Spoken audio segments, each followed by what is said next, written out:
Greetings, Perris residents, and welcome to Perris TV. I'm your Public Information Officer, Stephen Hale. Part 1 of the committee's update kicks off with public safety, and I'm joined today with Councilmember David Starr Rabb, who will be talking to us about some changes coming to public safety in the City of Perris. Councilmember Rabb, welcome. We're glad to have you. Thank you for having me, Stephen. Now, I'd like to talk about the recent uptick in crimes that we've had here in the City of Perris. Initially, Mayor Michael Vargas came on and he addressed our residents, and he talked about some of their initial concerns. And since then, we've had a special meeting and we've had some other things that have gone on. But you were a part of that initial public safety subcommittee, and I wanted to know if you could talk to our residents about who's on that subcommittee and what that subcommittee does. Yes, the Public Safety Subcommittee is comprised of myself and Mayor Vargas. We meet bi-monthly with various stakeholders within the public safety community, including Riverside County Sheriff, who provides our policing, and CAL FIRE, who provides fire protection services within the city. Okay, so there's been a lot of misinformation about what this actual string of crimes was. So I'd like to clarify that. They were 3 separate incidents, and they covered 5 homicides here in the City of Perris. Can you specify what those were?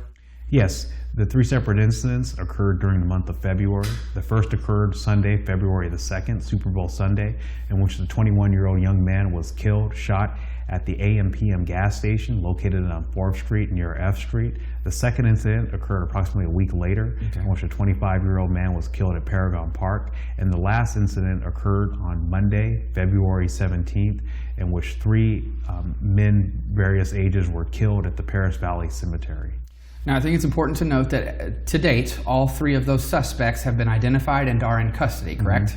Yes, all 3 of the suspects were arrested or apprehended during February of 2020, with the most recent arrest occurring February 27th, and that was the suspect who was involved in the 3 homicides at the cemetery. He was arrested in Cheyenne, Wyoming. Okay, so there's been 5 in a month. Is that normal for the City of Perris? It's out of the norm. For instance, last year we had approximately 8 homicides within the city limits. Okay. This year we've had 5 by mid-February, so it's completely out of the norm. It completely surprises. So what's been our city response to this recent uptick in these crimes? Yes, immediately after the incident, Mayor Vargas provided a message to the residents of the city.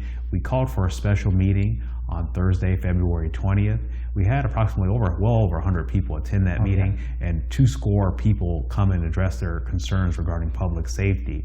The council listened to their concerns. The following Monday, February the 24th, myself and Mayor Vargas met with various stakeholders, including our police chief. We laid out a plan to increase police services within the city. We approved that plan. We went before the entire council the next day at our regularly scheduled meeting, the 25th, and the council unanimously approved increasing our public safety services of the contract with the Riverside County Sheriff. So within a week's time, we saw community involvement and we saw a city response. And we had 3 different meetings, a special meeting, the Public Safety Committee, and then our actual council where we immediately responded. I mean, that's a pretty good response time after that, wouldn't you say? Yes, very good response time. We hope that we didn't have to have these meetings, but we listened to the residents' concerns and we took action regarding their concerns. Now that action, it turned out to be increased staffing levels here for our Riverside Sheriff's Office. Can you maybe talk about what those increased staffing levels look like?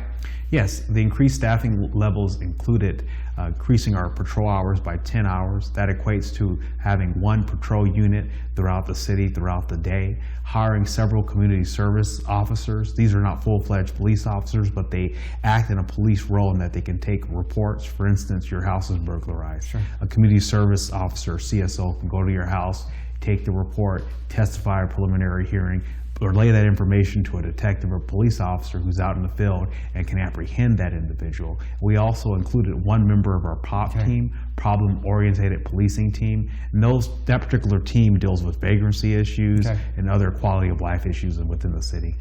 Now, and I think too, this increase puts us around 0.86 police officers per 1,000 residents.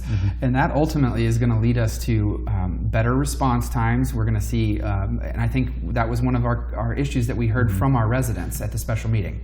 Yes, having those additional hours and those additional community service officers will decrease response times within the city. And that was a major concern for the residents that attended the special meeting, is that they would have to wait upwards to an hour or even more to have contact with a police officer. So these immediate actions are getting us more cops, They're getting us better response times, and they're also increasing that POP team member. Now, I guess my last question here is this an immediate fix? Is this a long-term fix? Will we see this same police force moving forward? Yes. The changes went into effect immediately, Okay. but they will continue on to the next fiscal year. The next fiscal year for the 2020 to 21 starts July 1st, so we will also include those changes Okay. into the next fiscal year. Okay. Councilmember Rabb, thank you for taking a few minutes to join us today and talk about public safety. I know this is an important issue to our residents, and we're appreciative of your time. Thank you for having me, Stephen. And thank you all for tuning in for Perris TV of Part 1 of our committee's update. Stay tuned for Part 2 when we meet with Perris Mayor Michael Vargas to talk a little bit more about our Public Safety Committee and our public safety teams here in the City of Perris. For Perris TV, I'm Public Information Officer Stephen Hale.